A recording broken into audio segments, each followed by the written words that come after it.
Friends, Andhra Pradesh అంతటా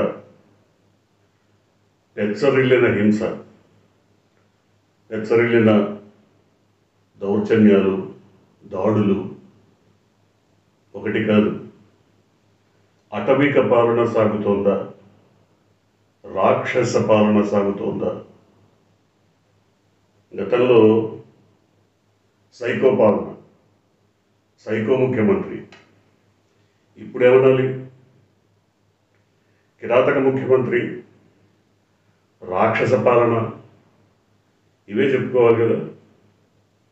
psycho అయితే కొంతవరకు మేలే, కానీ కిరాతకుడు, రాక్షసుడు, మరి ఈ దౌర్జన్యం, దుర్మార్గకర పాలన గురించి ఎంత చెప్పినా కదలుగా తరగట్లేదు. ఉన్మాదులు పెచ్చరిల్లిపోయి ఉన్మాదంతో చేస్తున్న దాడులు, దౌర్జన్యాలు, హత్యలు, దమనకాండ ఏ రోజుకా రోజు నిత్యనూతనంగా వర్ధిల్లుతున్నదే తప్ప ఎక్కడా తరిగిపోవట్లేదు. ప్రభుత్వం మాత్రం మళ్ళీ జన్మభూమి కమిటీలను పునరుద్ధరిస్తాం, ఇప్పటికే ప్యాకాట జూద గృహాలు అన్ని నిత్య కళ్యాణం పచ్చతోరణంగా వర్ధిల్లుతున్నాయి. ఇప్పటికే మద్యం ఏరులై పారుతోంది. ఎంత అరాచకం జరగాలో అంత జరుగుతున్నా వక్రీకరణలో మాత్రం పచ్చ పార్టీ అధినేత ఆరితేరిన కళ, ఆయనకు వచ్చినటువంటి అద్భుతమైన ఆరితేరిన కళ పచ్చ మీడియా కూడా అబ్బింది. ఫలితంగా గతంలో ఎక్కడో ఏదో రేపు జరిగితే జగన్ ఇంటి పక్కనే రేపు, లేకపోతే ఇంకెక్కడో వైసీపీ నాయకులకి ఈ రేపుతో సంబంధం ఉందా, అసలు ఉందా లేదా అనే తర్వాత విషయం ఉందా, ఇలాంటి దరిద్రపు వార్తలు వడ్డించిన పచ్చ మీడియా ఇప్పుడు నిజంగానే తెలుగుదేశం నాయకులు చేస్తున్న హత్యాకాండను కానీ దౌర్జన్యాలను కానీ ఎందుకు రాయటం లేదు? దీన్ని వక్రీకరించి ఇదేదో చాణుక్య నీతి, పచ్చ మీడియా వాళ్ళ నాయకుడిని చాణుక్యుడిగా పొగుడుతుంది. ఇదంతా చాణుక్య రాజకీయం, చాణుక్య నీతి. ఈ విధంగా ప్రజలను ఏమార్చడానికి ఎంతగా ప్రయత్నించినా గాయపడ్డ మనసులు, దగాపడ్డ మనుషులు, వంచనకు గురైన ప్రజలు, వారు మాత్రం ఈ హింసను తట్టుకోలేకపోతున్నారు. చూస్తున్నాం రకరకాల హింస, రకరకాల దౌర్జన్యాలు. ఇప్పటికీ పోలీసులకు తెలిసి ప్రజలందరికీ అర్థమయ్యే రీతిలో అతి దారుణంగా ఒక కుర్రాడిని నరికి చంపితే రోడ్డు మీద మరొక వృద్ధుణ్ణి రాళ్లతో, కర్రలతో, వరుసలతో కొట్టి చంపినటువంటి దౌర్జన్యకాండ, మానుష హత్యాకాండ. దీని గురించి కనీసం ఆ రాష్ట్రంలో లా అండ్ ఆర్డర్ చూసేటువంటి హోంమంత్రి కానీ, లేదా ప్రభుత్వాధినేత అయినటువంటి ముఖ్యమంత్రి కానీ ఒక్క మాట, ప్రజలు ఏమాశిస్తారు? మాకు మా నాయకుడు ఉన్నాడు, ముఖ్యమంత్రి ఉన్నాడు, లేదా హోంమంత్రి ఉన్నారు, వాళ్ళు మమ్మల్ని కాపాడుతారు, రక్షిస్తారు, పోలీస్ యంత్రాంగానికి ఉత్తర్వులు ఇస్తారు, ఇది కదా భావించేది. కానీ ఆ హోంమంత్రి జోకులేయటం, జగన్ మీద పంచులేయటం, ఇంతకు తప్పితే పెద్ద గొప్పగా ఏమి తన వృత్తి ధర్మాన్ని నిర్వర్తిస్తున్నట్టుగా కనబడలేదు. ఇది తమ అధినేత నుంచి పుడికి పుచ్చుకున్నట్టుగా కనబడుతోంది. అధినేత కూడా అంతే. అసమర్థ పాలన, ఎవరిది అసమర్థ పాలనో, ఎవరిది దగాకోరు పాలనో, ఎవరిది రాక్షస పాలనో అర్థమైపోతుంది. ముఖ్యంగా రాజకీయ వర్గాల్లో అయితే ఒక వార్త సంచలనం కలిగిస్తుంది. చంద్రబాబు నాయుడు చేతుల్లో ప్రభుత్వ యంత్రాంగం, ప్రభుత్వం ఎవరూ లేరు. ఆయన కుమారుడి రెడ్ బుక్ రాజ్యాంగమే ప్రస్తుతం రాష్ట్రంలో కొనసాగుతోంది. దాని ప్రకారమే ఈ హత్యాకాండ దమనకాండ కొనసాగుతోందన్న ఒక వార్త హల్చల్ చేస్తోంది, సంచలనం కలిగిస్తోంది. దీని మీద చర్చలు కూడా సాగుతున్నాయి. మీడియా ఛానళ్లలో అనేక మంది చర్చలు జరిపిన మాట కూడా వాస్తవం. ఎందుకంటే చంద్రబాబు మరి ఈ వయసులో ఇంతగా తెగించి ప్రజల్ని, ప్రత్యర్థుల్ని హతమార్చడానికి మరి ఒడిగడతారా, లేదా ఆయన ప్రమేయం లేకుండానే ఆయన పుత్రరత్నం ఈ రకమైనటువంటి దౌర్జన్యాలు, దమనకాండకు, హత్యలకు తెగించారా? ఇవన్నీ కనబడుతూనే ఉన్నాయి. ప్రజలు చర్చించుకుంటున్నారు. మళ్ళీ పాత పద్ధతిలోనే, అంటే ఆయన చెప్తూనే ఉన్నారు, మళ్ళీ పాత చంద్రబాబుని చూస్తారు అని. కరెక్టే. ఆయన జన్మభూమి కమిటీలను పునరుద్ధరిస్తాను అన్నప్పుడే అర్థమైపోయింది. మళ్ళీ అరాచక పాలన, మళ్ళీ రాష్ట్రంలో దగాకోరు రాజ్యం కొనసాగుతుందని అర్థమైపోయింది. ఇవాళ జగన్మోహన్ రెడ్డి ప్రజల్లోకి రావాల్సిన అవసరం ఎందుకు కలిగిందంటే, ఈ రకమైనటువంటి దమనకాండతో ఆ పార్టీకి చెందినటువంటి, జగన్మోహన్ రెడ్డి పార్టీకి చెందినటువంటి కార్యకర్తలని హతమారుస్తూ, దాడులు చేస్తూ, హింసాకాండకు తెగబడినప్పుడు ఆయన తన కార్యకర్తల్ని పరామర్శించాల్సిన పరిస్థితి, వారికి వెన్నుదన్నుగా నిలవాల్సినటువంటి పరిస్థితి ఏర్పడింది. తత్ఫలితంగా ఆయన కేవలం 2 నెలల కాలంలోనే, 2 నెలలు కూడా నిండకుండానే ఇవాళ ప్రజల్లోకి రావాల్సి వచ్చింది. మరోపక్క కార్యకర్తలు ఎంత ఉన్మాదంతో ఊగిపోతున్నారంటే, జగన్మోహన్ రెడ్డి పేరున్న శిలాఫలకాలని కూడా, అంబేద్కర్ స్టాచ్యూకున్న శిలాఫలకాన్ని ఎందుకు తొలగించినట్టు? అది మీ ముఖ్యమంత్రి ఏం చేయలేదే, మీ అధినాయకుడి ప్రయోజకత్వం కాదే అదేమి, మరి ఎందుకు తొలగించాలి? అంటే ఆయన పేరు కూడా ఎక్కడ కనపడటానికి వెళ్ళలేదు. ఆయన పేరును కూడా తొలగించాలని మీరు ఎంతగా భావిస్తున్నారో, జనం హృదయాల్లో ఆయన అంతగా నిండిపోతున్నాడు అన్నది మీరు అర్థం చేసుకోవట్లేదు. చాలా చాలా విషయాలు ఈ ప్రభుత్వ పతనానికి బీజాలు వేస్తున్నాయి. ప్రభుత్వం ఊహాతీతంగా వచ్చిందో, చాలామంది చెప్తున్నట్టు ఈవీఎంల ద్వారా వచ్చిందో. ఈవీఎంల అంశం వచ్చింది కాబట్టి ఇంకో విషయం చెప్పుకోవాలి. ఈవీఎంలపై ఫిర్యాదు చేసి కోర్టుకు వెళ్ళి దాదాపు 12 ఈవీఎంల పైన, 12 స్థానాల బూత్ల పైన ఫిర్యాదు చేసినటువంటి ఒంగోలు ఎమ్మెల్యే బాలినేని శ్రీనివాసరెడ్డి ఇవాళ ఒక విజయాన్ని సాధించారని చెప్పుకోవాలి.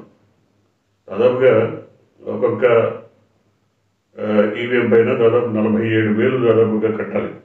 రీకౌంటింగ్ కానీ, రీకౌంటింగ్ జరిగితే అవకతవకలు బయటపడతాయని దాదాపు ఆయన 5.5 లక్షలు, 6 లక్షలు దాదాపు పే చేశారు. ఈ 6 లక్షలు పే చేసిన తర్వాత కేంద్ర ఎన్నికల సంఘం ఖచ్చితంగా వాటిని రీఓపెన్ చేసి కౌంటింగ్ చేయాల్సిన పరిస్థితి వచ్చింది. అంటే అధికారులు ఇప్పటికే ఒత్తిడి మొదలుపెట్టారు. ఈ నెల 22 నుంచి 25, 26 తారీఖుల్లో మొత్తం మీద చేయాల్సి ఉంటుంది. కాబట్టి తమ అవకతవకలు బయటపడతాయని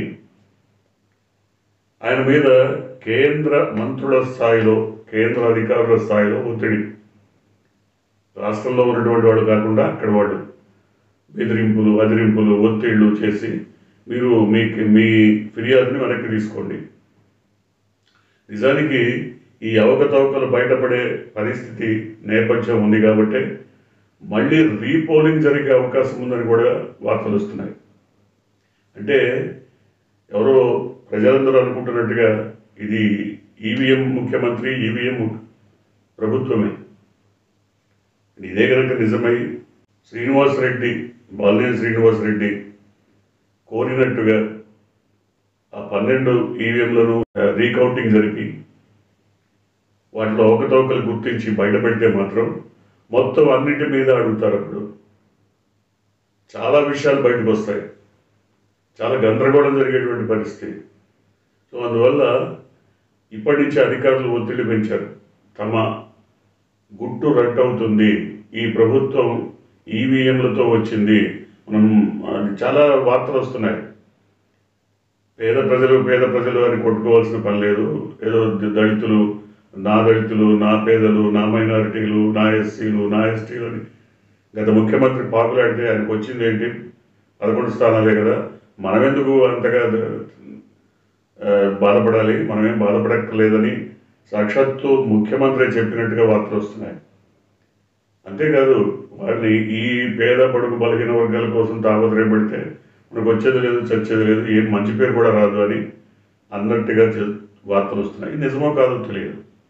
కానీ మీడియాలో మాత్రం ఈ రకమైన సంభాషణ గురించి విపరీతమైన హల్చల్ నడుస్తుంది. ఎందుకంటే చూస్తున్నాం, సంక్షేమ పథకాలకు దాదాపుగా మంగళం పాడేశారు. ఒక్క పెన్షన్ల పథకమే, అది ఇప్పటిది కాదు, ఎప్పుడో తెలుగుదేశం హయాం నుంచి 83 నుంచి ఆ రోజున ఎన్టీ రామారావు 25 రూపాయల పెన్షన్ పెడితే ఇవాళది 4000 దాకా వచ్చింది. సరే, పెరుగుతున్న ధరలు పరిస్థితులు అనుకూలంగా 4000 సమంజసమే కావచ్చు. కానీ అదొక్కటి తప్ప మిగతా వాటన్నింటికి దాదాపుగా మంగళం పాడేశారు. జగన్మోహన్ రెడ్డి పాలనకి ఇప్పుడున్న పాలనకి తేడా ఒకటే.